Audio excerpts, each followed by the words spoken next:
Haru Manzukani dice: lo que más calma a un adolescente es un adulto que se hace cargo. Una de las tareas esenciales de la adolescencia es construir una nueva subjetividad a partir de una historia familiar, personal, encarnada en un tiempo y en un entorno determinado. Algunos pensadores nos ayudan a reflexionar sobre el contexto actual. En el marco de los cambios sociales, culturales y tecnológicos, Byung-Chul Han, 2017, plantea que estamos viviendo una transformación antropológica. Un tiempo donde surge el imperativo del rendimiento como nuevo mandato. La hiperconectividad actual se muestra como un totalitarismo de la exhibición. La pura transparencia que lo muestra todo no prohíbe, no priva, no enfrenta oposición o negatividad. Bajo el anonimato y escudados la libertad de poder hacer o decir lo que quiera a quien quiera, se propician otras formas de violencia. Libertad ilusoria, ya que la exigencia de mostrarse desde una positividad obligatoria trae aparejada la desconexión emocional. En consonancia, Paula Sibila, 2010, plantea que estaría emergiendo una nueva subjetividad, donde la visibilidad se torna requisito de existencia.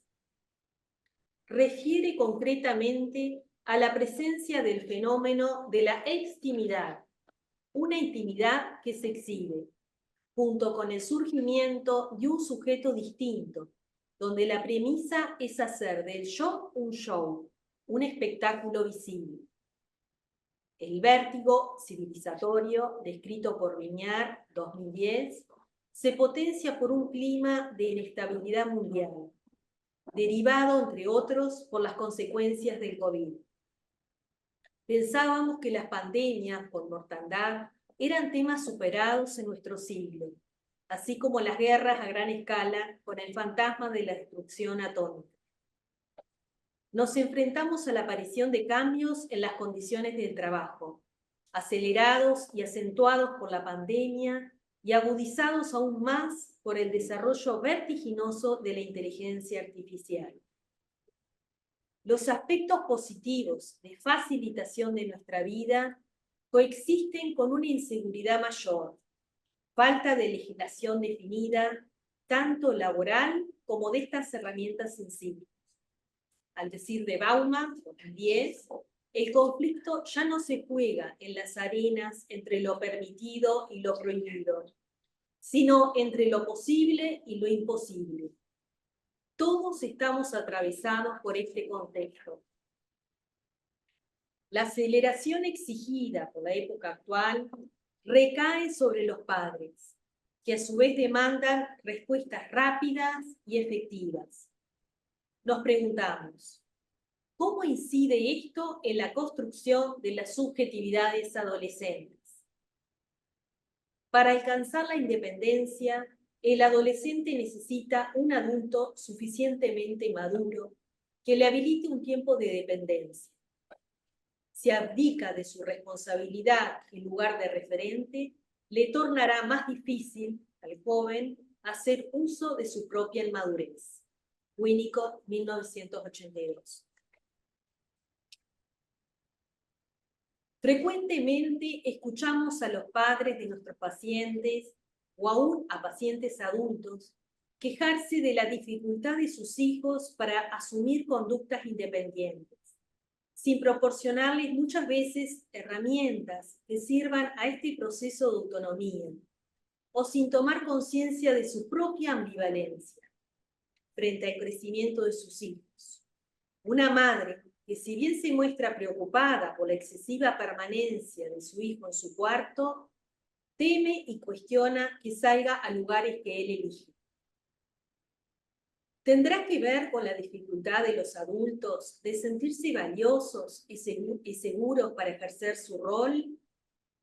¿De ser capaces de establecer límites adecuados que brinden sostén, contención al adolescente? Muchas veces el motivo de consulta manifiesto por los hijos puede enmascarar la necesidad y dificultad de pensarse a sí mismos. La intervención terapéutica apuntará en esos casos a explicitar, entre otras, las problemáticas personales y vinculares. Antes, la crianza estaba centrada en el ideal adulto al que aspirar y por tanto las etapas que antecedían eran vistas como preparación a la adultez. A partir de la posmodernidad, el ideal social ha pasado a ser la juventud, o más exactamente, los jóvenes. Es lo valorado y esto trae consecuencias, tanto en el posicionamiento intrafamiliar como personal y social. Por ejemplo, en relación a la conformación del ideal del yo. Es bastante común ver padres que siguen funcionando como jóvenes o incluso rivalizando con ellos. El borramiento de las asimetrías surge, entre otras variables, de padres exigidos por sus hijos que se muestran insatisfechos y demandantes. El desdibujamiento de las diferencias generacionales y la consecuente horizontalización, fraternización de los vínculos, padres, amigos de sus hijos, estaría propiciando una permisividad excesiva, una puesta de límites inadecuados y ambiguos, eludiendo el conflicto generacional, tan necesario y fértil para el crecimiento. Al decir de Bloss, 1981, el riesgo en estos casos es la falla en las funciones de sostén, corte e interdicción. Esta situación implica un trabajo suplementario para el joven, que necesita de la confrontación para construir su subjetividad y avanzar hacia una madurez emocional. En ese sentido, la novedad de la hipermodernidad, nos dice Recalcati, 2020, sería que muchos hijos no tienen a quién matar, no tienen con quién rebelarse. Se encuentran con adultos ausentes, física o psíquicamente, o que tienen muchas dificultades para hacer valer la ley, el límite, el aplazamiento de la satisfacción. En estas circunstancias, el verdadero conflicto para los hijos no sería la transgresión, sino la toma de conciencia que, al no haber nada que infringir, la ley pierde peso simbólico. La confrontación entre las generaciones se diluye al constituirse la adultez como una forma de adolescencia prolongada o adultocencia. Lo plantea Fandiño Pascual en el 2022, caracterizada por un gran interés en el ocio, el consumo y la apariencia juvenil. Frente al debilitamiento del rol adulto, los adolescentes buscan frecuentemente guías en las plataformas virtuales, tomando la palabra y el accionar de los influencers o youtubers como modelos y referentes comunicacionales. En la clínica, ante la dificultad de poder sostener los desafíos evolutivos, nos encontramos muchas veces con la necesidad de un trabajo sobre el reordenamiento de las funciones parentales. La familia, siguiendo a Cristina Rojas, 2016, se define por operatorias, funcionamiento inconsciente y por vínculos, no solo por quienes la integran. Estas operatorias implican las funciones de sostén, interdicción, renuncia funcional a la agresividad, sexualidad y por la asimetría constitutiva. Esta asimetría se sustenta en el vínculo marcado por la diferencia entre adultos, con un psiquismo construido, y niños con un psiquismo en construcción. Nos preguntamos, entonces, ¿qué consecuencias puede tener este borramiento de las asimetrías que observamos cada vez con mayor frecuencia? La siguiente viñeta lo ilustra. Joaquín, de 17 años, vive con su madre y abuelos. Su abuelo ocupa el lugar de referente paterno en una familia en la que la madre de Joaquín funciona más como hermana mayor que en su propio rol. Se trata de un joven muy inteligente e inquieto, cuyos excelentes resultados académicos se combinan con intereses variados que van desde la filosofía, la economía a la ciencia. Se siente depositario de las aspiraciones de superación de su familia materna.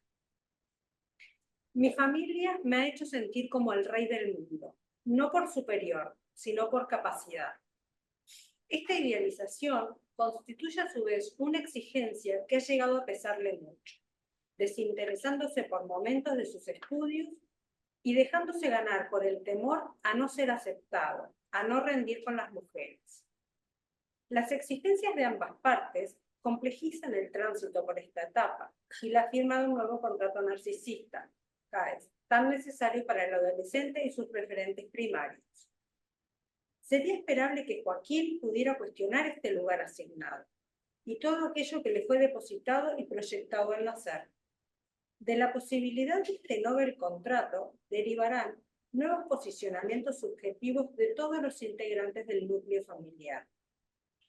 En el procesamiento de la condición adolescente, se torna importante que el adulto pueda estar disponible psíquicamente para acompañar el tiempo de mora, de ensayo y suspenso como campo de experimentación tan necesarios para el joven en busca de su identidad.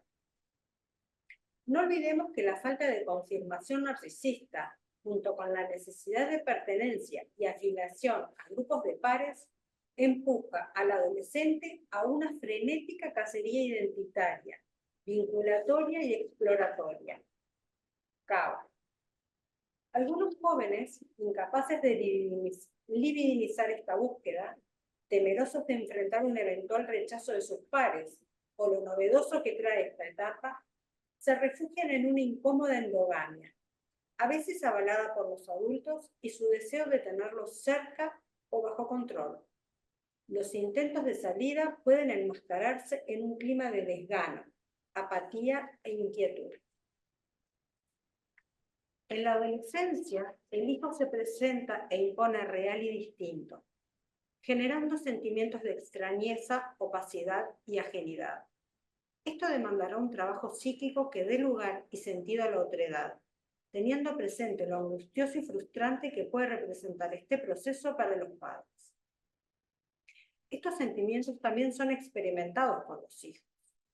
¿Qué pasa con la angustia consecuente? ¿Qué lugar le dan los padres?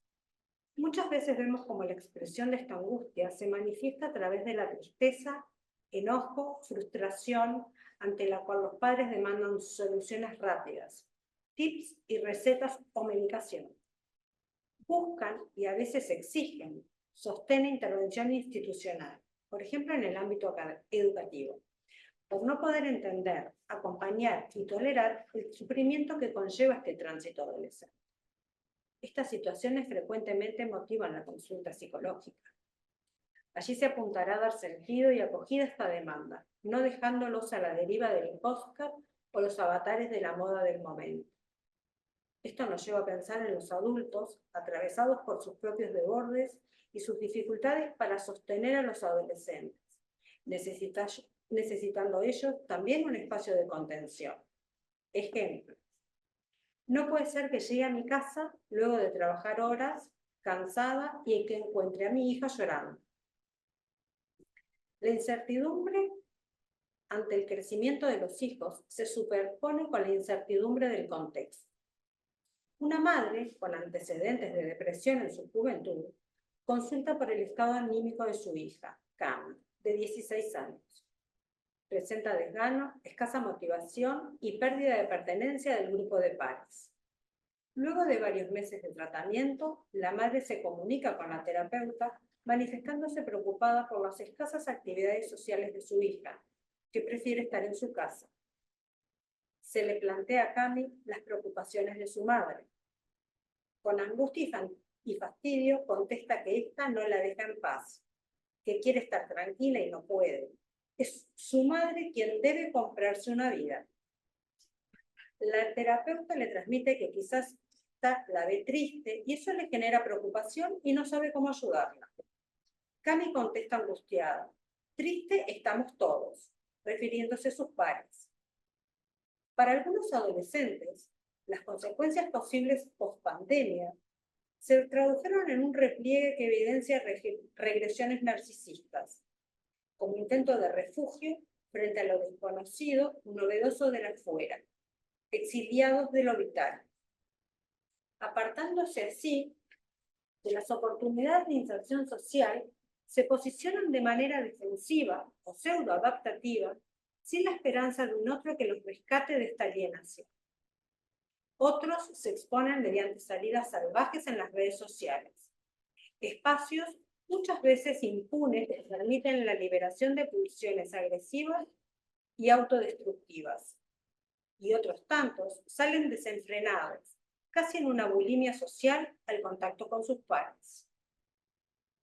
En el encuentro intersubjetivo en el consultorio, asistimos muchas veces al pedido de construcción de sentidos y contenidos que permitan una nueva narrativa subjetivante para el joven que necesita esperanza y confianza para crecer, pero también para los padres que acompañan esa transición. Los modos de crianza hoy parecen no tener referencias claras. ¿Serán las consecuencias de la caída de la modernidad, de la que aún hoy vemos los efectos? Caída de las certezas y de referencias en los roles. Todo es fluido, no durable. Los proyectos de futuro son cada vez más inciertos y la adultez no funciona siempre como un modelo a anhelar. Nos hemos encontrado teniendo que dar cada vez más lugar en la consulta a los padres o adultos a cargo, desbordados, ya no solo por la irrupción de los cambios y desafíos a los que los somete el tránsito adolescente, sino por una serie de exigencias y presiones provenientes del contexto actual, como venimos viendo. Observamos adultos con poca disponibilidad emocional frente a la desvitalización y desesperanza de los jóvenes. Se presentan diversos cuadros de ataques de pánico, ansiedad, depresión, intentos de autoeliminación, somatizaciones, trastornos del sueño, de la alimentación, etc., acompañados de sufrimientos difíciles de elaborar. Consideramos que cuando se logra hallar un entorno que promueva empatía y confianza, estas vivencias se tornan más soportables y compartibles. Desde nuestra labor clínica será imprescindible hospedar el sufrimiento, tanto de los padres como de sus hijos adolescentes, teniendo claro que no ocupamos la función de terapeutas del adulto, sino que intentamos, en un espacio confiable y empático, favorecer la disponibilidad emocional tan necesaria para poder acompañar, sostener y apuntalar a sus hijos. No se trata de trabajar solamente sobre la revisión de lo vivido, sino sobre todo en co-crear un espacio que habilite nuevos sentidos, dando alivio al sufrimiento en una nueva experiencia compartida.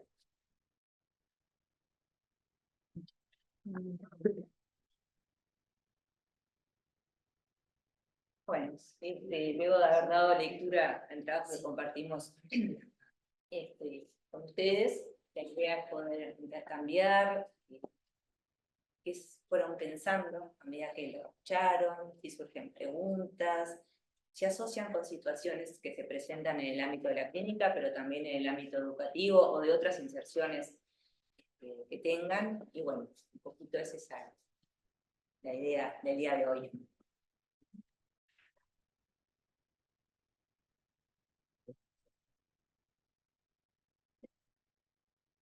En el trabajo en sí mismo nos hacemos varias preguntas, pero bueno, la idea era ver si podían emerger del público o los participantes por Zoom, algo que quieran compartir, y si no, tal vez retomamos algunas del trabajo.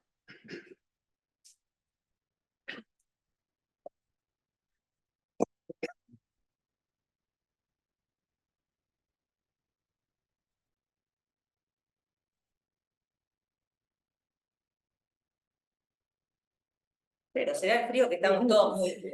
Bueno, entonces vamos... Esa pregunta. Muy bien, dale, A ver, No. Sí. Como terapeutas, ¿cómo se sienten con los adolescentes? ¿Cómodas trabajando? ¿Incómodas? ¿La incomodidad de los padres? ¿En la consulta cómo se sienten? ¿Cómo están? ¿Viven todas estas cuestiones de la sociedad? ¿Cómo es la cosa? Interesantísima la pregunta y bien amplia, ¿no? En lo personal, y esto ha sido conversado en muchas oportunidades por el área, hoy por hoy trabajar con adolescentes y concebir el trabajo con los padres o adultos referentes, no lo vemos viable. Trabajar con un adolescente implica trabajar también con ese adulto con el cual convive o es de referencia para el joven. ¿Qué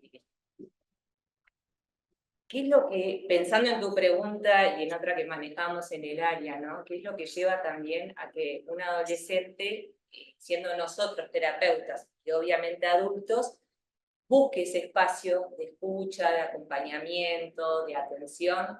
Y bueno, creo que va en la línea del trabajo, ¿no? Preguntarnos esto, ¿qué modelo de adulto también como terapeuta ofertamos a la hora de trabajar con ese joven? Y ahí, a ver, ¿qué piensan? Yo lo que, digamos, decíamos muchas veces en el área, ¿no? Las cualidades del terapeuta para poder trabajar con adolescentes, ¿no? Porque el adolescente nos tiene un poquito siempre en jaque, ¿no? Nos tiene siempre con la necesidad de estar abiertos al contexto, a nuevas formas de lenguaje, a su expresión, a comprender varios de sus procesos. Entre ellos, una de las cosas que me parece que también podríamos incluir en el trabajo para pensar con todos, son los cambios en la expresión de la sexualidad, donde ahí, bueno, vemos, como digamos, pensado en estas tres dimensiones que tiene el trabajo, ¿no? Un poco, en los procesos de cambio, en la presentación de la sexualidad, en cuanto a nuestro paradigma, digamos, abandonamos el paradigma binario, atributivo, y bueno, ya no hay una equivalencia entre sexo, género y elección de objeto sexual. Y esto es un desafío para nosotros en la clínica, es un desafío de actualización para el terapeuta, y también tiene siempre esos márgenes donde nos posicionamos, cómo escuchamos, cómo se nos filtra también nuestro contexto, para nosotros vivimos este contexto, nuestras ideologías, cómo intervenimos, preguntamos por la identidad, de qué manera, digamos, cómo entendemos a los padres viviendo estos cambios, no entendiendo, cómo escuchamos una demanda, por ejemplo, si es del adolescente, si es porque, bueno, trae la cuestión de que se siente, si es una mujer, se siente hombre, se siente más masculino, las feminidades y las masculinidades han cambiado, las formas de expresión, ¿no? Y esto se conjuga en un espacio generacional donde todo esto, capaz que para el joven es muy natural, para los padres no, y también lo traen a consulta por eso, pero no hay una demanda real en el adolescente en ese sentido. Entonces, bueno, todas, digamos, hay mucho que decir, ¿no? Con estas expresiones. También en la situación de cambio de género, ¿no? O de cambio de, digamos, de órgano sexual. Estamos hablando en términos antiguos, ¿no? Pero bueno, vamos entendiendo. Lo que plantea Adriana daría como para otro trabajo, otra jornada. Creo que en esto de tiempos de incertidumbre, de cambio, sin duda lo tenemos que tener muy presente, y por eso, bueno, se entendió que una mención tenía que haber al respecto, pero... merece un trabajo en sí mismo, me interesa mucho el tema, pero de todas maneras me parece que es para posicionarnos, para pensarlo, que también nuestro rol, que preguntaba Humberto, cómo nos sentimos trabajando con adolescentes, apunta un poco a eso, a poder tener una cierta idea del acompañamiento que tenemos que hacer a los adolescentes, también a los padres, y pensar con ellos, interrogarlos, saber con ellos, porque no sabemos muchas cosas, y esto que también decimos en ¿no? O sea, es como una situación para cada paciente pensada dentro de su subjetividad, dentro de sus propias construcciones, y que podemos ir acompañando. y ver si hay demanda de sufrimiento, ¿no? Acompañando a los padres también. Me parece Bueno, que, no, solamente una acotación acá, pero me parece que me quedé pensando esto que decía Humberto también, no, porque uno elige y le gusta trabajar con adolescentes, que uno lo disfruta mucho, bueno, por algo estamos en el área y seguimos pensando, investigando, pero es, a mí personalmente, esto de lo novedoso que puede traer el adolescente, ¿no? Que es, siempre nos está interpelando, y muchas veces tenemos más para escuchar que para decir, ¿no?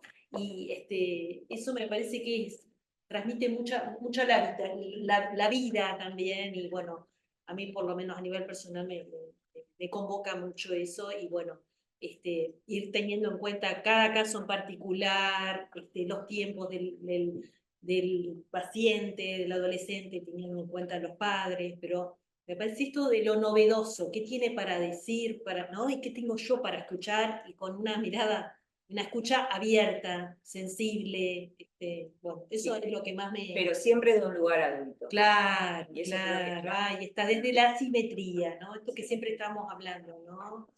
Me parece muy importante.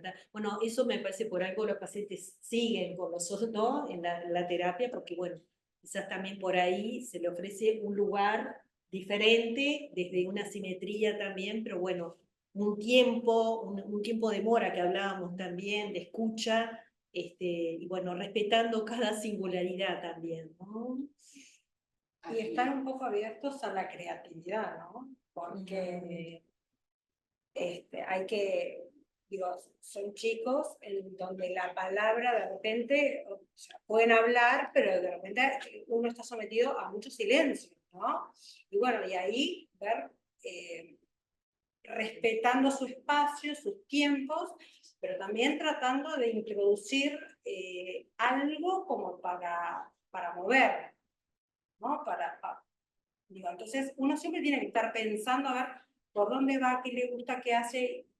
Digo, me parece que eso también, desde el lado del terapeuta, es como abrirse a la creatividad, no solamente a la escucha analítica que tenemos con los adultos, ¿no? Alguien de acá del Zoom también A ver, nos pregunta cómo abordar el desamparo subjetivo en la adolescencia. Y bueno, me hace pensar también esto que hablábamos muchas veces del pasaje de lo real a lo simbólico, de ofrecernos para la transicionalidad, de construir en el entre palabra, ¿no? Porque ese adolescente que llega sin poder poner palabras a los duelos que está transitando, qué lindo este espacio entre dos y de los otros objetos divinales como para poder ir recreando juntos con el adolescente ese lugar simbólico y ese lugar real para ser destruido. Y que se genere el deseo, y la ilusión, y la esperanza. y la esperanza.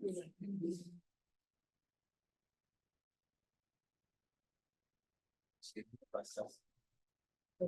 Se escucha porque no sé si. No sé, no mucho. ¿Eh? No, dale. Bueno, partiendo de que existe cierta brecha generacional entre el terapeuta y el adolescente. Y en esta necesidad que ustedes marcan de la simetría, y pensando que los adolescentes siempre ven como privilegios las asimetrías y los adultos referentes a ellos. ¿Cómo piensan que aporta? Y yo, pero bueno, pregunta ya, le digo un poco una pista, ¿no?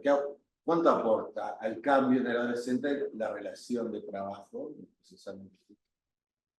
¿Cuánto aporta al cambio la relación de trabajo? ¿Y cuánto de las cualidades personales del terapeuta aportan a ese proceso? Yo estoy convencida, y creo que varios compañeros van a estar en la misma sintonía, que en cuanto a las cualidades personales del terapeuta es una variable a tener presente. No cualquiera está para trabajar con adolescentes y puede ser excelente colega, pero bueno, el adolescente, decían acá, ¿no? Demanda creatividad, demanda flexibilidad, bancarse los desplantes, los ataques al encuadre, las actuaciones, las actuaciones, los silencios, actuaciones, pero también otros conceptos que manejamos como acciones comunicativas, y no necesariamente son acting para atacar la tarea, sino justamente para promocionar y promover la tarea en el espacio de análisis. Entonces creo que las cualidades personales del terapeuta son vertebrales a la hora de trabajar con los adolescentes. Para mí sería algo como innegociable, y eso se transmite cuando uno está en la clínica con el joven ahí, te captan al vuelo si tenés esa cosa permeable, disponible para trabajar. Hemos en otras instancias y jornadas, bueno, hablando, por ejemplo, de esto, ¿no? De estar muy al tanto, en el mojo de lo que andan, música, series, baile, youtubers, influencers, del lenguaje, ¿sí? Teniendo bien claro que es la jerga que manejan ellos, y en todo caso la tomamos prestado, a veces para ejemplificar o algo así. ¿Cómo es que dicen ustedes? Bueno, que se descansan, que términos propios de ellos, pero sabiendo y teniendo bien claro que lo estamos tomando prestado para poder comunicarnos, pero es de ellos. Tú decías en esto de, bueno, teniendo como presente la brecha generacional con el terapeuta. Puede pasar que un adolescente trabaje con un terapeuta relativamente joven, entonces ahí la edad biológica no es tanta. Es todo un desafío para ese terapeuta que tal vez sí maneja la jerga con sus amigos, lo que para nosotros ya es como de más veterano, bueno, pero es un desafío tener presente que lo va a hacer, pero del lugar adulto, y del lugar de terapeuta, no de amigo cancherito, y nos entendemos en la misma. Ahí algo no está funcionando. Para aclarar, el lugar adulto no es poner distancia, porque una escena es el terapeuta con los padres hablando de la simetría y la necesidad de marcar las diferencias. Y otra cosa es el terapeuta con el joven, ¿no? Te devuelvo a ti una pregunta, Humberto. ¿Cómo haces para trabajar con un adolescente si estás alejado? Bueno, entonces yo creo que lo que decíamos, que en realidad la cualidad de la relación es el factor de cambio principal en la adolescencia, y no tanto el remarcar los límites o las asimetrías, porque de hecho, si vamos a hablar de límites, se sienten seguramente, a pesar de que esta sociedad está un poco desquiciada y todos sufriendo la adolescencia, ve como mucho más rivales y mucho más empoderados a los padres como enemigos a quien pelear que a sus compañeros, que si les quitan la mirada o desesperan. O sea, me parece que el sentido de pertenencia en los chicos es muy fuerte y son mucho más sensibles, porque con mi padre y mi madre me puedo recalentar y pelearnos, y después hacer las bases. Pero con alguien del colegio, de la escuela, que no me mira o que me comenta un mínimo defecto, me puede tirar al piso y después me levanto. Me parece que el tema de la pertenencia es un tema entre pares súper importante para eso. Bueno, para todos. ¿Sí? Digamos para todos. Sí, pero en la adolescencia es cuando se juega esto en particular, pero además con la variable que hoy en día no ser mirados es terrible, ¿no? Es no existir, no ser mirados por el compañero, por las redes, ¿no? En la medida en que cada vez se expone más la vida, entonces esa falta de mirada, bueno, puede generar un vacío que a veces es vivido en forma dramática, ¿no? Y como ataque. De hecho, hay una cosa que se llama suicidio virtual, ¿no? Cuando alguien se borra de todos lados, ¿no? Bueno, se le pone ese nombre. También la falta de mirada, como la falta de mirada real en la familia, también puede generar depresión y eventualmente también intento. Pero retomando un poco esto que preguntaba Humberto y que estábamos hablando, me parece que lo valioso de nuestro trabajo con adolescentes es ofrecer un tiempo para poner pienso frente a una cultura de la velocidad, de los extremos, de lo rápido, ¿no? Es como parar, en algún momento poder parar a pensar, a pasar por el proceso secundario, a entender qué está pasando, qué son estos acting, decían, o estas cosas, o estos dolores, ¿no? poder empezar a ponerle nombres a las cosas y después hacer algo con eso. Empezar por entender. A veces, hoy justo una colega en supervisión me contaba de su paciente adolescente que las 2 primeras sesiones fue una descarga. Prácticamente no la dejaba hablar. Cuando preguntaba algo o ella entendía algo y le quería devolver, le decía, bueno, rapidito que todavía tengo muchas cosas para contar. No me saques el tiempo, ¿no? Cuando él venía a ser ayudado, ¿no? Pero bueno, es poder alojar esto en un tiempo que será cada vez el que necesite el adolescente, alojarlo, sostenerlo, acunar de alguna manera todo esto, ¿no? Y poder transformarlo en algo con lo cual pueda operar. Y bueno, Natalia creo que tiene otras preguntas del Zoom. Sí, también Silvia pidió la palabra. Le damos a Silvia primero y después vamos a las preguntas. Gracias. Bueno, yo quería agradecerles el trabajo, es un marco teórico fantástico, y también las viñetas que trajeron. Y ahora que Alicia hablaba de esto del suicidio virtual, un poco retomando la pregunta de Humberto de lo que implica el trabajo con adolescentes, yo pensaba en esto de, nos implica como total, ¿no? Como esto de la persona total del terapeuta. Y bueno, no puedo, yo estoy un poco atravesada por todo lo que hemos vivido en el mes de mayo. Y bueno, toda esta cuestión que hablaban del pasaje al acto y cómo nos convocan los adolescentes también de esos lugares bastante más dramáticos. Habrán visto que estuvimos acompañando la campaña de prevención del suicidio. De las 11 fotos, solamente 2 son adultos, ¿no? Uno de 42 y otra de 66, y todos los demás andan en el entorno de los 13, 16, 20, 22. En los seminarios de AUDEP, en los cuales participamos, este lunes contaba una compañera que trabaja en Minas, que había suicidado a una chica de 18 años. Bueno, hablábamos, ¿no?, de la incidencia en lo social, está cerrando la fábrica nacional de cerveza, cuál es la esperanza de los chicos también, ¿no? ¿Dónde se van a insertar? ¿Cuál es el futuro? Bueno, creo que la pregunta que se hace la gente de la campaña de prevención del suicidio, ¿a qué sociedad estamos? ¿Qué nos pasa como sociedad? Creo que no, es una pregunta muy válida. Y esto que están diciendo, me quedo pensando, para terminar, y lo hablábamos el lunes en el seminario de Winnicott, ¿qué espacio tenemos en terapeutas para poder hablar de estas cosas? Porque es durísimo tener que acompañar a una clase, como psicólogo, como docente, a una clase donde hubieron estas tragedias. Entonces, bueno, estos espacios de AUDEP también como los felicito y creo que está bueno como para empezar a hablar de estas cosas que, bueno, realmente en soledad es muy difícil porque quedamos involucrados, y vuelvo a lo de la persona que también trata, porque nos atraviesa, ¿no? Nos atraviesa y está bien, porque bueno, desde ahí, ¿no? Es donde trabajamos después pensando en lo que necesita esa persona que viene a consultar. Pero esto me daría para otro trabajo, para otra instancia, pero no me parecía dejar pasar, ¿no? Que bueno, que valoro este espacio, pero también como pudiendo decir, no, hay un lugar para hablar.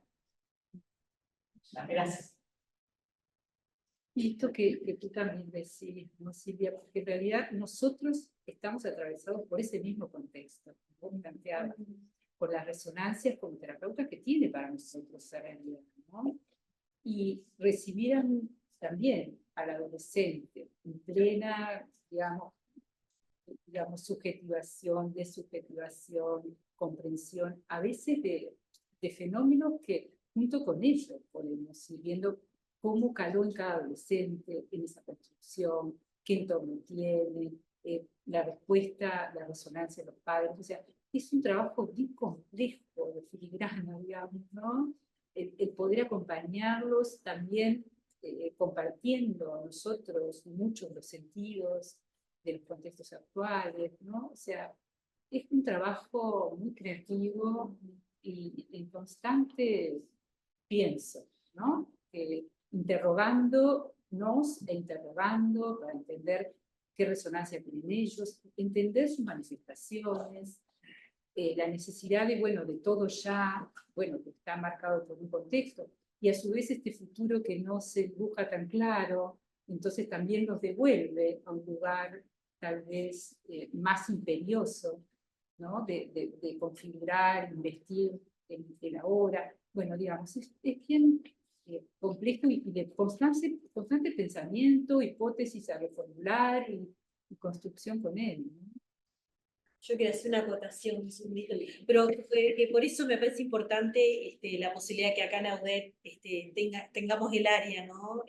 Porque justamente al ser un grupo somos bastante numerosos, pero muy activos y de alguna manera comprometiéndonos y pudiendo compartir estas experiencias, por ejemplo, ¿no? Esto que traía Silvia también, cómo nos convoca cada uno y cómo nos mueve, y el poder juntas ir pensando desde la experiencia clínica de cada una, bueno, eso, bueno, terminamos haciendo trabajo, pero de alguna manera este espacio de intercambio que tenemos en el área es riquísimo. Parece que es un gran fuerte que nos ayuda a nosotros a poder trabajar con los adolescentes también, ¿no? En la actualidad. Algunos de los compañeros del Zoom nos preguntan en cuanto a los límites. Por ejemplo, en cuanto a los límites de los padres hacia los adolescentes en situaciones de conflictividad, y para no perder la autoridad, ¿podrían dar ejemplos de algunos límites? También nos preguntan cómo intervenir con esos padres que son distantes, súper callados, súper cerrados y con rigidez emocional, padres controladores, sobreprotectores. Tal vez como para poder ir dando algo de respuesta a esas preguntas, ¿no? No voy a mencionar necesariamente capaz que límites, pero sí tener bien presente algo que es clave en el proceso adolescente, tanto para el joven como para los adultos referentes. Es el tema de la confrontación. La confrontación es necesaria en esta etapa, ¿sí? A veces esta palabra suena como cierta cosa media negativa, peyorativa, ¿no? ¿Cómo confrontar? Bueno, confrontar al adolescente es necesario. El tema es cómo entendemos qué es esa confrontación. Ya lo hablaba Winnicott hace muchos años, ¿no? Es una confrontación que justamente lo que permite es que el adolescente pueda, y los papás o los referentes adultos, ir separándose y construyendo una propia subjetividad, ser un individuo separado del núcleo familiar. Si esa confrontación no está, se va a hacer muy difícil el procesamiento de la condición adolescente. Entonces, muchas veces, pensando en alguna de las cosas que leía Natalia, nos encontramos con diferentes situaciones, ¿no? Donde no es posible la confrontación porque tenemos referentes muy rígidos, y bueno, acá es lo que yo digo y ya está. No hay posibilidades de negociación, de retruque, de ese ping-pong que es necesario, frontón, mejor dicho, entre el joven y el adulto, ¿sí? Pero también hay otra forma en la cual, u otras posibilidades, en donde la confrontación se anula, que son aquellas familias donde, con tal de que todo esté tranquilo y la fantasía de que, bueno, nos llevamos bien, no se confronta porque no se discute, no hay opiniones, ni dar espacio a opiniones distintas. Entonces vemos en situaciones bien distintas y extremas cómo de alguna manera la confrontación se anula. Entonces, volvemos a esto, la confrontación generacional es importantísima, es necesaria. Y esto clarito y al pie, trabajándolo con los padres en consulta y explicándoles por qué. Y además algunos te retrucan, no, pero confrontar, que no me gusta discutir. Vamos a darle contenido y pienso a lo que les estamos diciendo a estos papás. Confrontación, creo que en colombinas del diccionario quiere decir afrenta, frontera, justamente hay dos partes, ¿no? Y dos partes donde sentirse vivos, sentirse reales, siguiendo con Winnicott. Y a mí me parece que el adolescente siempre busca lo mismo, ¿no? Es puro tránsito, lo que busca es crecer y cómo lanzarse al futuro. Y si no hay un adulto, si el mundo adulto no les demuestra, está bueno crecer, estamos vivos, confrontamos, acá estamos también disfrutando de ser adultos, tratando de seguir nuestros proyectos. Si uno no les muestra, también es como terapeuta, ¿no? Confrontamos, los movemos, ¿no? Si no, Y si no nos resistimos. organicemos para ser educados y resistir y sobrevivir, es la vitalidad lo que hacemos, ¿no? Con los adultos, para poder transmitirle Decía Winnicott. a poner Claro, adelante. sí. Claro. Y Marcelo Viñar también decía que en el conflicto generacional justamente no es que haya triunfadores y derrotados, sino lo que importa es la calidad de esa confrontación. Y es ahí donde tenemos que trabajar mucho con los adultos referentes de estos jóvenes y con los propios chiquitines. Porque el mismo dispositivo psicoanalítico es un dispositivo, de alguna forma, que podemos pensarlo como confrontación. Depende cómo lo hagamos. Porque a veces una pregunta puede ser una confrontación. A veces ser auténtico como terapeuta y dar una opinión en ese sentido. Mira, a mí me dejaste pensando esto, ¿qué se te ocurre a vos? También es confrontar. O sea, hay muchas formas de confrontación, ¿no? No tenemos por qué, digamos, como delinear las diferencias, como justamente marcar que entrar en el mundo de lo diverso, digamos que varios pensamos distintos, escucharlos también permite que ellos se dibujen con su propio pensamiento para después poder intercambiar con otro distinto. O sea, hay muchas, creo que el dispositivo psicoanalítico nos ayuda a ese proceso con tiempo, con continuidad, con calidez, no sé, que valoremos nuestro modelo. Retomando un poco alguna de las preguntas estas que venían por el Zoom, me parece que nos ha ganado como muchas cosas lo políticamente correcto o lo de moda, y hay cosas que dan miedo, ¿no? Parece que da miedo hablar de la autoridad, como si fuera algo malo, como si confundiéramos autoridad con autoritarismo. Por lo tanto, poner límites parece que puede dar miedo o que son malos, ¿no? ¿Cuántas veces hemos escuchado? No, porque se va a traumar, como si fuera de cristal, ¿no? Se va a rayar, ¿no?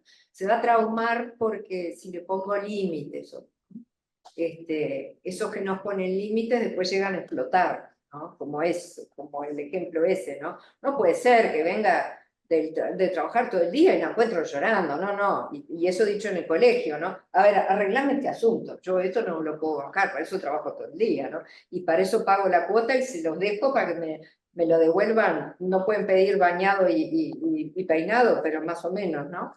Que me la devuelvan bien. Entonces, creo que el hacerse cargo, como decía Florencia, de que va a haber confrontación, que es sana, necesaria, y que hay que bancársela, y que sí, no es a ver, tener hijos no es un picnic al campo en un día soleado. Si no querés sacudirte, no lo tengas, ¿no? Pero la gracia está ahí, está en el viaje compartido. Sacudido y con tranquilidades, pero me parece que es eso, que es poder ejercer la autoridad, animarse a poner límites, también equivocarnos, a poder decir, nos equivocamos, tenemos que negociar de otra forma, ¿no? Pero no quedarnos en esta cosa timorata de no, porque los límites, viste que no hay que ser rígido, ahora todo tiene que ser como si todo pudiera ser democrático, hay cosas que sí y otras que no. Pero bueno, hay como un miedo de ejercer los roles, ¿no? Y creo que eso embarra la cancha, finalmente. Pero además el límite justamente como contención, como marco, como encuadre. Si yo sirvo esta jarra en el vaso y no hay un vaso, una forma de algo que contenga el líquido, ¿qué va a pasar? Se derrama, ¿no? Entonces, también esto es importante poder trabajarlo con los adultos, en un ejemplo tan sencillo como para dar cuenta de esto. Están ayudando a estructurar un psiquismo en construcción, valga la redundancia, en proceso, en una subjetividad que está en proceso de construcción. Entonces, el límite como marco, como contención, es esencial. ¿Qué traducción se le da al mundo adulto en esto? Lo voy a traumar, le voy a hacer mal, ya es otra cosa, pero que es necesario, lo es. ¿Sabes? Yo quería decir una cosa, que me parece para aclararlo, que confrontar no necesariamente significa disputa, ni pelea. No, claro. Porque y límites no significa, no sé, es así. Capaz que, bueno, así como acompañamos a los muchachos, tenemos también en el trabajo de los padres, acompañar a los padres para que, por ejemplo, para confrontar tienen que entender las diferencias. y estar presentes, y lo que se espera, qué presencia se espera de parte del hijo. Y esto es muy complicado cuando en la escena están los chicos y los padres. Cuando están en la escena de la consulta, el joven adolescente y los padres, a veces son situaciones un poco difíciles señalarle a los padres algunas déficits que están mostrando dificultades que están teniendo en el trabajo con ejercer su función como padres, ¿no? También me parece que a veces puede ser válido ese escenario con los padres a solas. Puede ser, a veces lo piden los padres, a veces lo piden los muchachos, yo no quiero estar. Es como muy abierto eso, no hay una regla, ¿no? Pero yo digo, la confrontación a veces es activar a los padres a que piensen cómo están acompañando o no acompañando a los hijos, ¿sí? Y una forma de agredir es, por ejemplo, la victimización. Si el cuento de la chica que llega y la hija está llorando fuera al revés, que viene la hija sin baile, la madre está llorando, porque mirá qué mal que estoy, no sé nada de vos, separaste el celular, es una forma de confrontar muy culposa y muy dolorosa para el adolescente, capaz que ni consciente es porque mirá cómo estoy yo. Bueno, ¿y qué me decís de esta otra que compartió una compañera en el área? Creo que estaban trabajando con la madre y con la hija en conjunto, y señalando un poco estas cosas que estamos trayendo, y la madre refiere algo así: nosotros, adultos, ¿no?, también tenemos nuestras propias fragilidades, adelante de la hija. Entonces, en la misma línea, ¿no? No puede ser que llegue a casa y mi hija está llorando. Y sí, si está llorando, bueno, vamos a ver qué le pasa y cómo encaramos esa situación. Y por supuesto, como adultos tenemos derecho a tener nuestras fragilidades en momentos de angustia, ni que hablar. Pero bueno, no vamos a un picnic, decidimos ser padres o hacernos cargo de un niño o un adolescente. Y volviendo ahora al tema de AUDET, y por qué AUDET, por qué el área, creo que tiene que ver con los autocuidados del terapeuta. Tener espacios de pares para pensar cosas. Como el 20 de mayo, que me lo vi, cosas sociales y cosas que hacen a la vida nuestra, y poder pensar y darnos esos espacios que son vitales para la salud nuestra. Sí, Encuentros de pares con fines variados. Con fines variados. Y bueno, eso también es función de la bendita UDET. Sí, Laura. Después Virginia Varela pidió la palabra.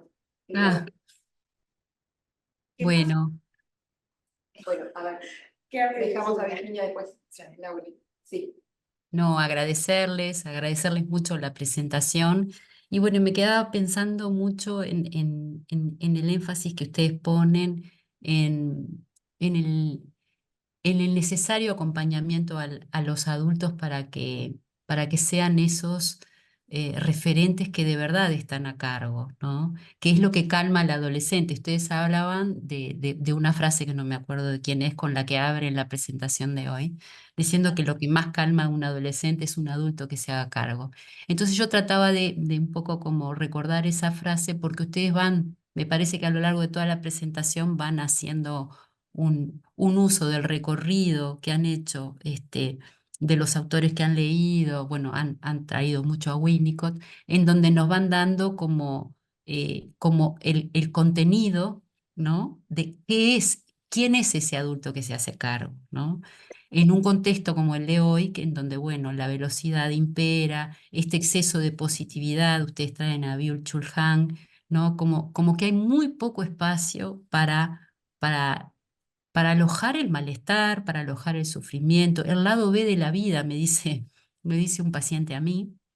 Hemos hablado mucho del lado B de la vida, como esto bueno, de que tal vez estemos en contextos en donde se romantiza mucho la paternidad, la maternidad, se demoniza a los adolescentes y se da muy poco espacio para alojar el sufrimiento, los dolores del crecimiento, que son dolores para el adolescente, que son dolores para su familia, porque hay algo que se pierde en ese crecer porque se tiene que ganar mucho y es otra cosa que también me parece que ustedes la pudieron decir de la mano de traer a un Winnicott que habla, por ejemplo, de que el adulto a cargo tendría que ser ese que permite que el adolescente haga uso de su inmadurez. Yo creo que han hecho un trabajo riquísimo en compartir esto con nosotros y bueno, las felicito. Laura. No, a propósito del ejemplo que traía, ¿no? Me hizo pensar, ¿no? En esto de los adultos que se hagan cargo, ¿no? Y no en esta horizontalidad que se plantea, ¿no? Entre, bueno, nosotros también tenemos nuestras fragilidades. Sí, claro que las tenemos. Pero no sé si es el momento de decirlos frente al adolescente.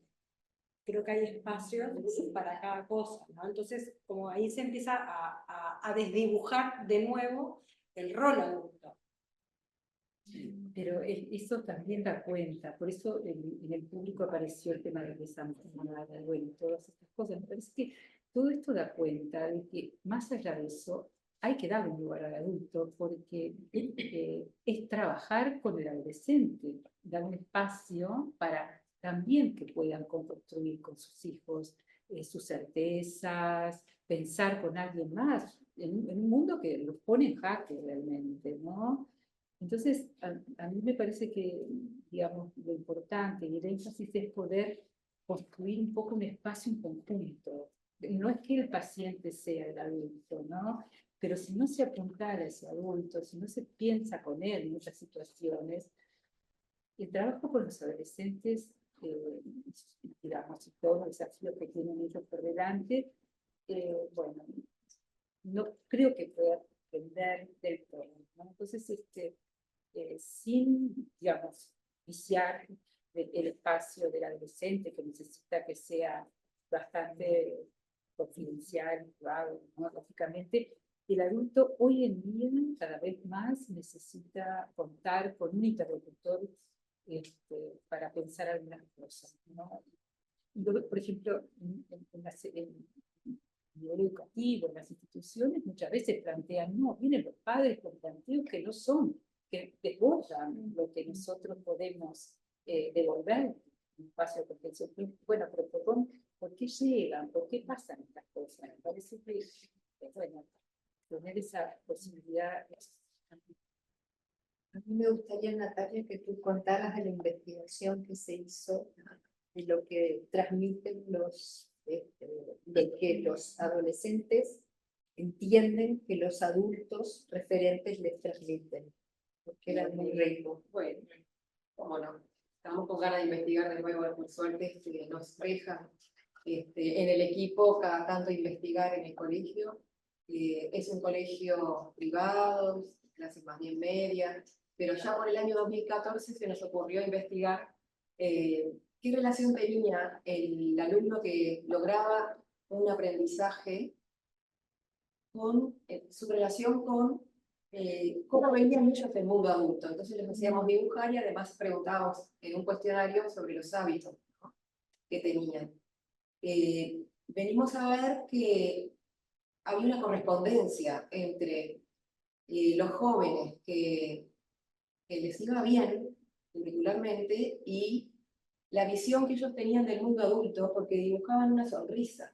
Y en aquellos que dibujaban una sonrisa escribían, el adulto, a pesar de estar estresado y cansado, logra disfrutar cosas, por ejemplo, viajar, manejar, logran hacer lo que quieren de reuniones en familia, como que había ciertas libertades. Y eso, 3 años después o 4, en el 2018, por ahí, hicimos de nuevo la misma investigación y encontramos que no, que ya no había sonrisas, que el joven, más allá del aprendizaje, lo que traía era un adulto sin sonrisa y muy abrumado. Ahí ya no había una correlación de que estaba bueno crecer, porque tenía sus... Antes veíamos como que para el joven crecer estaba bastante bueno, aprender, crecer, superarse, bueno, seguir adelante. En la segunda investigación vimos como que estaban más abrumados y que ya no percibían el mundo adulto tan como un espacio donde también habían disfrutes, además de obligaciones. igual pensamos y sostenemos, porque lo vemos, que si el adulto, así como los docentes, los coordinadores, los actores del colectivo institucional, adultos, les transmiten a ellos que, bueno, que hay marcos donde ellos tienen que acatarse, ¿no? Porque siempre el tema de los límites es fundamental y ellos lo piden constantemente. Pero más allá de eso, si llegan a ver, o si les podemos transmitir que está bueno ser adulto, ¿no? Yo creo que el director siempre, el cierre de bachillerato va por ahí también. Miren que está bueno crecer, está bueno ser adulto cuando salen. Como que tienen cosas buenas, o sea, los adultos somos reordenadores identificatorios, o sea, seguimos siendo reordenadores. Es nuestra tarea ser modelos identificatorios para que tengan ganas de seguir adelante y que no está tan mal vivir en este mundo, donde acá la última intervención que nos pregunta un asistente, compañero, dice, como reflexión me parece súper interesante lo tratado, pero muchas veces se carece de esta información como padres, educadores, familias, sobre todo en contextos vulnerables. ¿Cuánta prevención habría de ser posible difundir talleres sociales, propaganda, campañas? Gracias por el trabajo. Y más arriba, quiero retomar porque traen la pregunta sobre las ansiedades que traen los adolescentes a veces de aniquilación en este contexto. ¿Cuál sería la tarea como terapeutas? Interpretar o vivir la experiencia juntos. Bueno, creo que un poco de todo. No, yo quería retomar algo de la investigación tuya antes de dar paso a las últimas preguntas. Así como Virginia retomaba la primera frase, ¿no? Lo que más calma a un adolescente es un adulto que se hace cargo, también es importantísimo que ese adulto testimonie la posibilidad de un futuro, que haya un futuro. ¿Ah? En esto de qué adultez ofertamos a los jóvenes, del tedio, el cansancio y demás, nos estamos encontrando con que obviamente la adolescencia pareciera ser como lo más atractivo, ¿no? Quedarse ahí. Más que etapa de transiciones, de quedarse como algo fijo, ¿no? Algo así como un estilo de vida. El estilo de vida es ser adolescente. Y ahí en uno de los autores que tomamos para pensar estas cosas, Fandiño, plantea este concepto de adolescencia, que no sé si lo retuvieron, pero es como esta adolescencia que se eterniza, pero no solamente hacia los adultos, sino también hacia los márgenes de la infancia, donde nos encontramos a prepúberes, no son púberes, con comportamientos adolescentes. ¿Ah? O sea que se ven batallando situaciones del mundo adolescente siendo una criatura de 9, 10 años. Entonces ya no es la adolescencia capaz que, como Canciper hablaba de los pendeviejos en relación a los adultos que se hacen todos los cancheros, sino también en estos niños funcionando como adolescentes. Y eso, valga si en consultorio lo vemos cotidianamente, ¿no? Cómo trabajarlo con el joven, pero también con los padres o adultos referentes para que puedan visualizar esta situación, pensarse en esto. Por ahí quería retomar un poco la intervención de la investigación.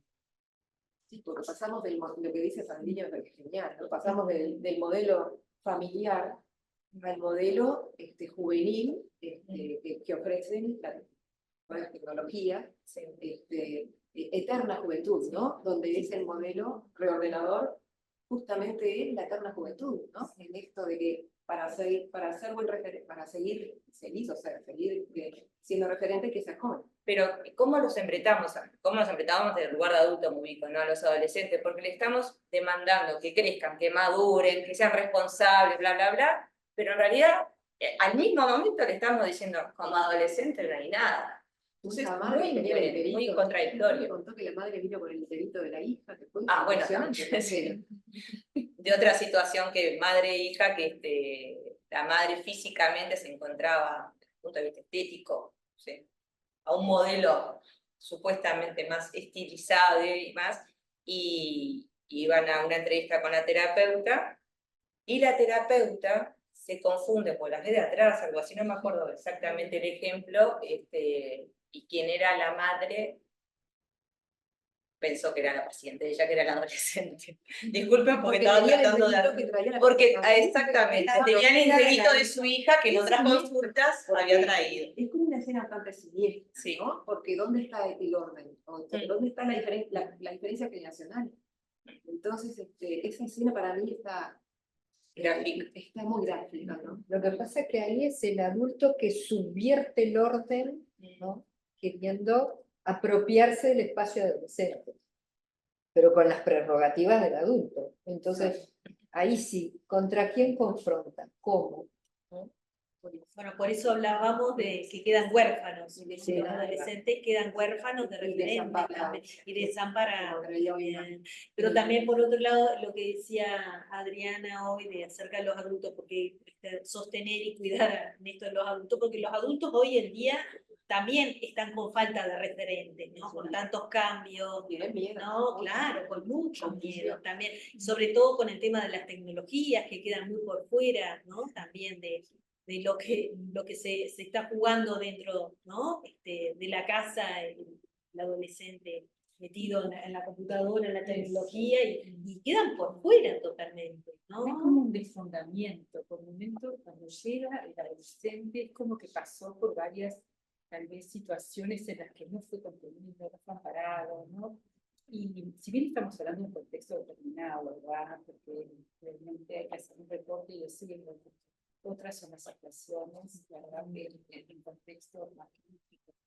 Pero aún así, a veces llega, o sea, que intervenga, que de alguna forma esté el adulto en el intercambio con el terapeuta. También, esto que ustedes decían por ahí, es hacerle asumir su lugar, es valorar su lugar, que a veces en estas cuestiones complejas, sociales, también van perdiendo y desdibujándose, no pueden poner límites. Bueno, ¿qué quiere decir que no pueden poner límites? ¿De qué lugar pensar eso que no pueden hacer?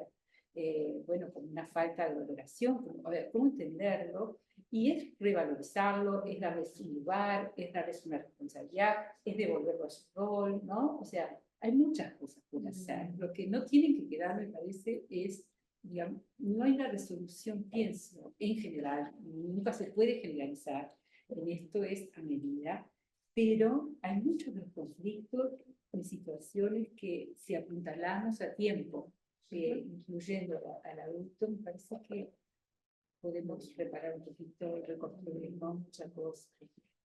Luis. Muchas gracias por la presentación y por los comentarios, ha sido muy enriquecedor. Me quedé pensando en algo que planteaban desde el Zoom con respecto a los chicos de contexto vulnerable. Seguramente muchos de los presupuestos con los que trabajamos nosotros son familias más o menos burguesas de clase media, que no necesitan ser colegios, que por pagar la terapia y presentarse a una entrevista con psicólogos. Y hay enormidad de chicos que no viven esa realidad. No es nuestro problema solamente y no es prioritariamente nuestro problema, porque lo es como ciudadanos, como integrantes de la sociedad, pero no como psicoterapeutas. Porque en realidad lo que no hay lugar para los adolescentes. Para los adolescentes, sectores vulnerables, menos todavía. Apenas se les queda en una esquina y el fondo un vino para actividad que queda de la puerta.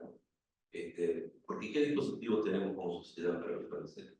¿Qué pensamos? ¿Cómo llegan al día? Hacer que todos sabemos cómo se vive en determinadas redes sociales y lo que pasa en eso está el trabajo sobre la previa, todos sabemos lo que es una fiesta electrónica, cuál es la forma de divertirse y todo. Y cuando alguno de esos tipos de diversión que están propuestos como modelos no tienen ni siquiera los sostenes económicos o sociales necesarios para tener una cierta forma de construcción, y nos pasa lo que nos pasa en la sociedad. Totalmente. Bien. Volviendo a esto de la confrontación, acá nos dicen, la confrontación es la clave. Muchas gracias. A mí me gustaría aportar lo que dice Carl Zipper, ¿no? Que la confrontación generacional salvaguarda la estructura de alteridad. Y me gusta lo de Alejandro Klein cuando nos enseñaba que cuando el adolescente le dice te odio al padre, ¿no? y necesita confrontar con el padre de la infancia y con ese adulto padre, en realidad lo que al que está tratando de guerrear o de destruir o de odiar, es a un papá a un papá que no corresponde a la realidad, o sea, a la simetría, sino es el papá asimétrico.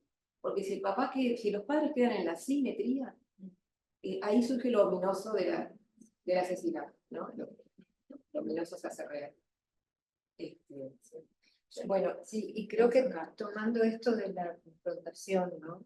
Un poco pensando esto que decía Luis, cómo se procesan estas situaciones en otros medios, ¿no? Con otras posibilidades o con falta de ellas. Bueno, una cosa que todos nos interpeló fueron los encuentros entre comillas, de adolescentes para pelearse, ¿no? En los shows, en lugares así.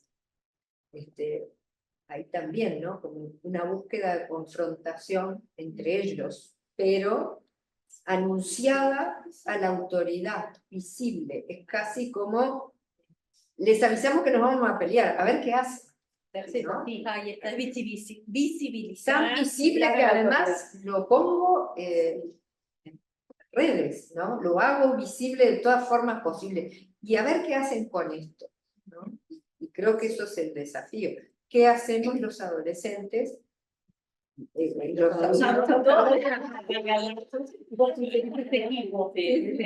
hablaste por ellos. ¿Qué hacemos nosotros? ¿Qué hacemos? Claro, ¿qué hacemos los adultos, ¿no? ¿Qué espacios les damos de escucha, de creatividad, de confrontación sana, ¿no? O de expulsión.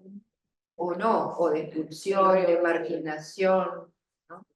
En esto de adolescentes de otro contexto cortito, retomando lo que decían por Zoom, pero también Luis, algo que mencionábamos en el trabajo que tenía que ver con la moratoria social, término trabajado por Erik Erikson allá por la década del 60, justamente como ese tiempo necesario en el adolescente de ensoñación, de preparación en construcción de su identidad. Ni que hablar que hay situaciones de contextos en donde eso no es posible, no hay tiempo para soñar, no hay tiempo para la fantasía, porque capaz que hay que salir a laburar. Entonces, en contextos más, Claro, bueno, en el mejor de los casos salir a laburar o a buscar el mango del día, llamándose o no laburo, ¿no? O pudiendo hacer. Pero esa cosa que nos encontramos con un adolescente que puede tener otro entorno de estar, en un término, divagueando, ¿no? Y que los padres se desesperan porque lo ven tirado ahí en una cosa cuasi zombie, y bueno, y los adultos en tanto van haciendo cosas por ellos, no es posible, ¿no? O nos encontramos con adolescentes que tienen que hacerse cargo de sus hermanos más pequeños. Entonces, ¿qué tiempo demora? Ay, ninguno.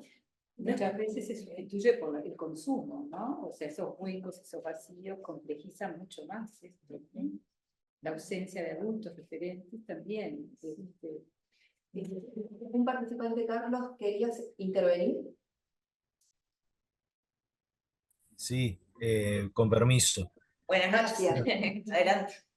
Para empezar, muchas gracias por brindar este espacio que un poco hace falta sentarse a reflexionar, ¿no? Yo me quedé con la idea de los padres cansados, tan, tan en boda hoy en día. Digo que es un problema con dos puntas.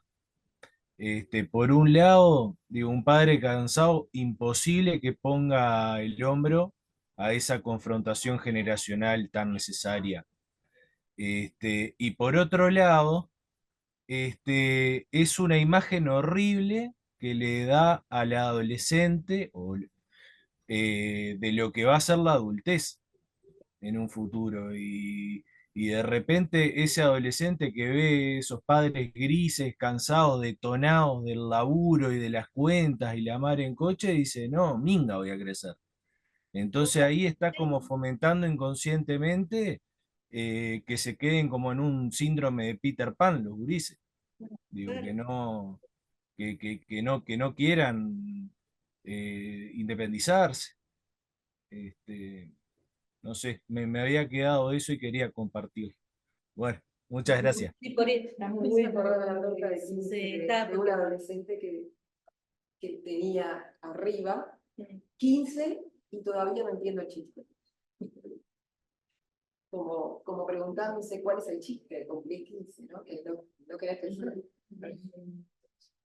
Bueno, por eso insistíamos tanto en el trabajo, y bueno, de lo que hablaba de Florencia de la docencia, pero bueno, ¿qué imagen de adultez le estamos dando a los adolescentes? ¿Cómo es el pasaje? ¿Qué es ser adulto? O sea, me parece que por eso insistimos mucho esto del trabajo con los adultos como referentes también, porque ahí está la clave también, ¿no? ¿Qué imagen de ser adulto les estamos transmitiendo? Si es todo presión, exigencia, trabajo, problema, bueno, no van a querer crecer, o sea, no. Por eso nos dicen cómprate una vida. Claro, Nosotros estamos tratando de tener, claro. porque ellos, justamente, ellos quieren vivir la experiencia, que no seamos intrusivos, no quieren que se les comprenda, ¿no? Muchas veces no quieren, Sí. que los buenos escuchen, que se entiendan, no. Que los acompañen, sí, pero que los entiendan de todo, ¿no? A veces. Bueno, pero eso también nos pasa en la clínica, ¿no? Uno puede detectar, por decirlo así, el placer que le da a un adolescente, trabajo mediante, por supuesto, cuando bueno, llega, no es una conclusión, pero bueno, llega a algunas ideas que le van como haciendo ruido, eco emocional, y uno tal vez se lo viene diciendo hace meses, pero cuando se apropia realmente y lo encarna, lo pone en voz propia, para la redundancia, tiene mucho placer, no hay necesidad de decirle, yo te lo había dicho. Bueno, lo venimos trabajando hace meses. No, no es necesario. En esto que no necesita, sí necesita ser comprendidos, pero no tenemos por qué decirle, igual ahí de padre, no de terapeuta, lo que estaban sintiendo ellos. En realidad es restituirles que fueron ellos que llegaron a eso. Y Ellos este quieren cambio, vivir la experiencia. Exactamente. Quieren vivir la experiencia. porque en la descripción que hacía Carlos, ¿no? No es el cansancio solo porque trabajan muchos, y bueno, hoy en día tenemos muchas propuestas de parte de actividades. Es como que ellos también están revitalizados, están abrumados, están deprimidos, ¿no? Entonces ahí no se puede investir un vínculo, no hay espacio para investir un vínculo. Entonces, claro, se vuelve realmente crucial esto que decimos. ¿Cómo vimos el adulto también? Si pasamos, José.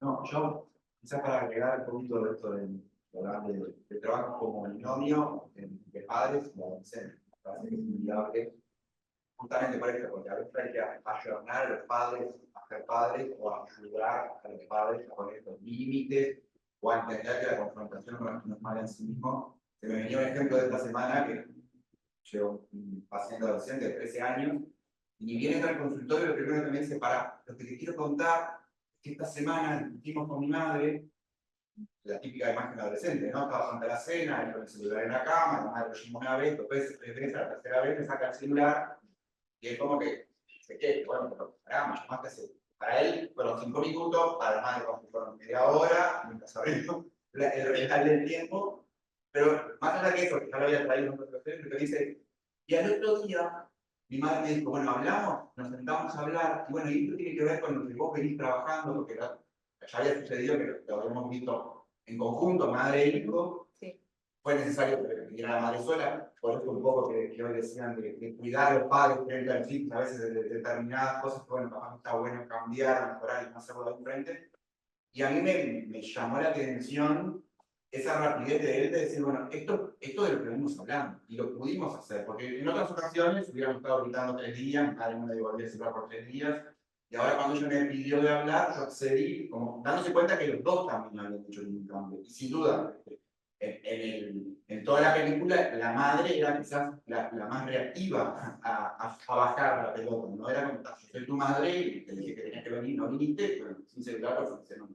Entonces, como esto de que realmente sin trabajar con los dos polos se hace difícil. Quizás a veces que los propios adolescentes, quizás más, con un poco mayor espesor psíquico, pueden hacer esas peleas solos en tu casa con tus padres, pero muchas veces es necesario como confrontar a este padre, confrontar en el buen sentido, de hacerle entender que confrontar con un adolescente a veces es dialogar, a veces es decir, te lo saco esta noche, pero capaz que mañana te lo restituyo o buscamos otra forma, no siempre desde la severidad, ¿no?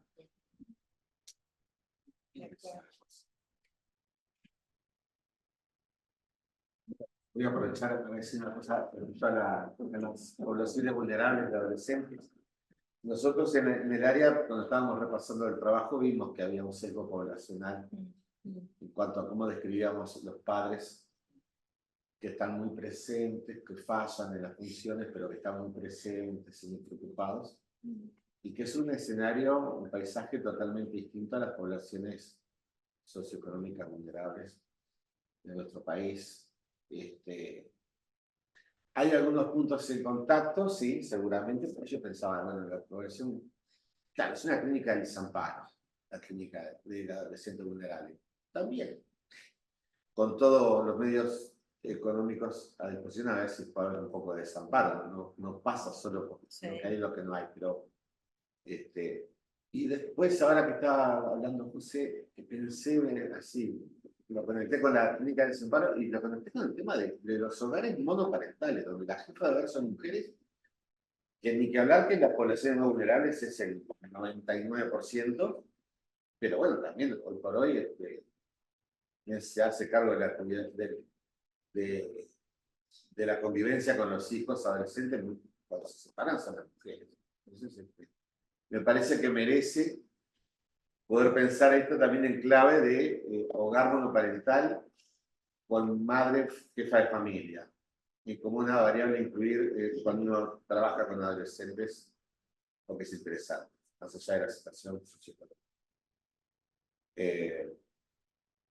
Bien, y después, listo de los autocuidados, pensaba en la adolescencia, en las experiencias que tuvimos como adolescentes en la dictadura, en la salida de la casa con una avidez por salir de la casa, el mercado laboral prontamente, experiencias que hoy, como que la descripción es al revés, como los gurises se quieren quedar hasta los 30 años en la casa, parece, estamos hablando de una clase privilegiada, pero en esta cosa del autocuidado también en los huecos que nos quedan de la desmemoria de los procesos colectivos que vivimos y que nos marcan en nuestra subjetividad, porque, a ver, lo contextual no solamente es lo que pasa en la clínica, en la sociedad, si se fueran a pelear en el shopping, de lo que pasa en Medio Oriente, también de lo que vivimos nosotros también, como terapeutas, como personas. Y bueno, cuando uno piensa en la adolescencia, los de mi edad pensamos también en la dictadura en Uruguay. Y bueno, son esas cosas que podemos estar mucho tiempo, a veces charlando, intercambiando y siendo amigos, y no saber nada de cómo viviste entre el 63 y el 84, como un secreto que solo sabe la familia o aquellos que nos acompañan en ese momento. Y eso me parece re interesante, pero eso no es para a veces es para todos, ¿no? Para pensar. Pero ¿sabes qué, Humberto? Ahora hablando de que referías nuevamente de contexto y que sí, que sin duda el trabajo, y esto lo conversamos mucho dentro del área, tiene un sesgo, bueno, en un ámbito clínico, sin duda eso lo tenemos muy presente, pero hay algo que para nosotros es muy obvio, pero no lo dijimos.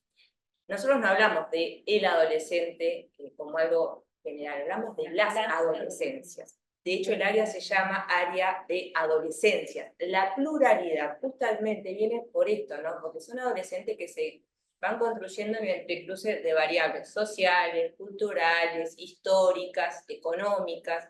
Entonces, no podemos pensar en un adolescente como si fuera un único en el mundo, ¿no? Hoy acá UDEP están Canelones y Polié, y habrá un tipo adolescente y nos movemos un poco más, y habrá otro adolescente con otras realidades.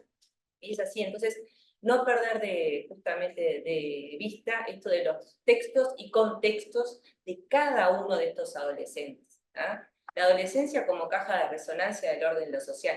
La pubertad en sí no molesta, no hace ruido. Sí es para el adolescente en todos sus cambios puberales, sin duda. Pero lo que hace más ruido es la adolescencia en sí misma porque viene a cuestionar e interpelar. Pero para nosotros es tan obvio, pero no lo habíamos dicho.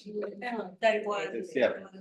Sí, y yo vuelvo a insistir en esto de la sexualidad y las nuevas formas de masculinidades y feminidades. A todo esto que hablamos, le agregamos eso, ¿verdad? Tanto los adolescentes hoy en día participan de parejas que se separan y eligen a una persona del mismo sexo, ¿no? Entonces se configura una pareja homoparental, digamos, claro, del mismo sexo, los dos, y el hijo tiene que asumir o vivir en ese contexto. ¿no? Así como, bueno, las representaciones donde se puede adoptar un género distinto al sexo traído al nacer. Entonces, cómo transita también ese proceso el adulto. Son temas realmente difíciles. Y no solamente capaz que no lo viven en su casa, porque eso no sucede, pero seguramente que en la escuela, en el colegio donde van, en los liceos, eso es próximo a su entorno. Entonces, eso, ¿cómo lo pensamos? Son transiciones, investigaciones, como siempre hizo el adolescente, ¿no? Experiencias, ¿no? Hacia una sexualidad que va en proceso, cambia. Como terapeutas nos posicionamos más como las líneas afirmativas, que creen que eso ya es definitivo. Digamos, si a todo esto le agregamos la complejidad de las nuevas construcciones sexuales, ¿no? Es un gran desafío hoy en día. Entonces, apuntar a los padres, pensar con ellos, cómo lo pensamos nosotros, qué ideas tenemos a priori quizás y cómo las transmitimos. Bueno, entonces eso hace a que tengamos que seguir siempre abiertos y actualizados, a seguir tal vez con aportes de otras corrientes y otras ciencias, y también el intercambio con nosotros, porque nada es tan definitivo y también nos interpela, porque nosotros también venimos de otra formación, de otra escucha. Adriana, creo que se une a esto que nos trae acá otro participante. Si en el consultorio de lo que se trata es de recomponer la confianza en el mundo que tenemos y en el otro. Si va también por ahí, nuestra Importante. ¿no? Pero aparte dice recomponer la confianza, o sea que para poder recomponerla tiene que haber existido confianza. Sí, a veces capaz que no la... A veces justamente es algo inaugural, es nuevo, es inédito en el vínculo con el terapeuta lo que se va a construir. Y muchas veces ese es un vínculo de confianza. Un adulto totalmente disponible para escucharlo y para algo que hoy nombraban, mirarlo, algo tan básico pero tan importante que es la mirada, que nos construimos en base a la mirada de un otro. Así es el nacimiento del sujeto. Es que no hay proceso sin confianza, no hay proceso de vínculo terapéutico sin confianza, ¿no? Sin creer en lo que siento, en validarlo, ¿no? No me hizo acordar ahora que decías esto, Natalia, me hizo acordar a Nemirovsky, que habla del concepto de visión también. Bueno, quizás también es crear algo nuevo en esa experiencia con el terapeuta, en ese encuentro que quizás validando, ¿no? Compartiendo esa experiencia, esa escucha, ese tiempo, bueno, se va creando, co-creando algo nuevo, ¿no? Bueno, me parecía importante el concepto de visión que nos puede ayudar mucho a pensar en esto. Bueno, ya estaríamos, Alicia, Eleonora. A ver, no sé si Claro, hemos trabajado muchísimo. Mucho mejor que antes de empezar. Lo que tenía que decir ellos. Para redondear un poco y retomar un poquito la pregunta de Humberto del inicio, ¿no? Yo pensaba, ¿por qué nos gusta trabajar con adolescentes? Porque con todo lo que se ha dicho acá, bueno, es muy interesante, muy desafiante y es muy disfrutable. Sí, Es disfrutable. seguramente. En estos tramos a veces tan complejos, tan difíciles que nos toca acompañarnos, pero también qué disfrutable, ¿no? Esto, como decía Florencia, cuando se da el insight, cuando se da el contacto con lo genuino, diría Winnicott, que siempre está ahí, nuestro acompañante, Sí. de poder acompañarlos en el tránsito, ¿no? Disfrutando con ellos también de sus logros. Y es muy disfrutable también trabajar con padres. A mí en lo personal me gusta mucho trabajar con los papás, que a veces no, con los padres no, creo No. que hacer alianza para el trabajo. De alguna forma también, como nos dice nosotros somos transformados por estos encuentros con otros. O sea, el terapeuta no queda indemne, queda, digamos, en un espacio que antiguamente lo pensábamos así, neutral, ¿no? Nosotros estamos siendo transformados a través del intercambio tan fresco con el adolescente que nos hace pensar. Y muy involucrados emocionalmente en esto también. Claro, sí. Lo más para cerrar el encuentro, ¿Te animás a poner las diapositivas, Adriana? Porque nos pareció importante dejarles la bibliografía que utilizamos para el trabajo para que la tengan como referencia, ¿tá? Si la quieren consultar o alguna de las citas o... Sí, igual les queda, si entran les queda grabado, ¿no? ¿Zoom o no? ¿Lo sabemos? Sí, queda grabado. Está, Queda perfecto. grabado. Entonces también la van a tener, ¿no? Son dos diapos. A ver, la otra, Adriana. Esa y otra, ¿está? Serían esas dos, pero bueno, que quede como apoyatura bibliográfica, en caso de ser necesario. Nos pareció que estaba bueno poder compartirla. Y hay conferencias. Sí, hay varias conferencias Sí, también. la Fandiño. de Fandiño es una conferencia. Sí, también hay conferencias, no solo bibliografía, que es interesante.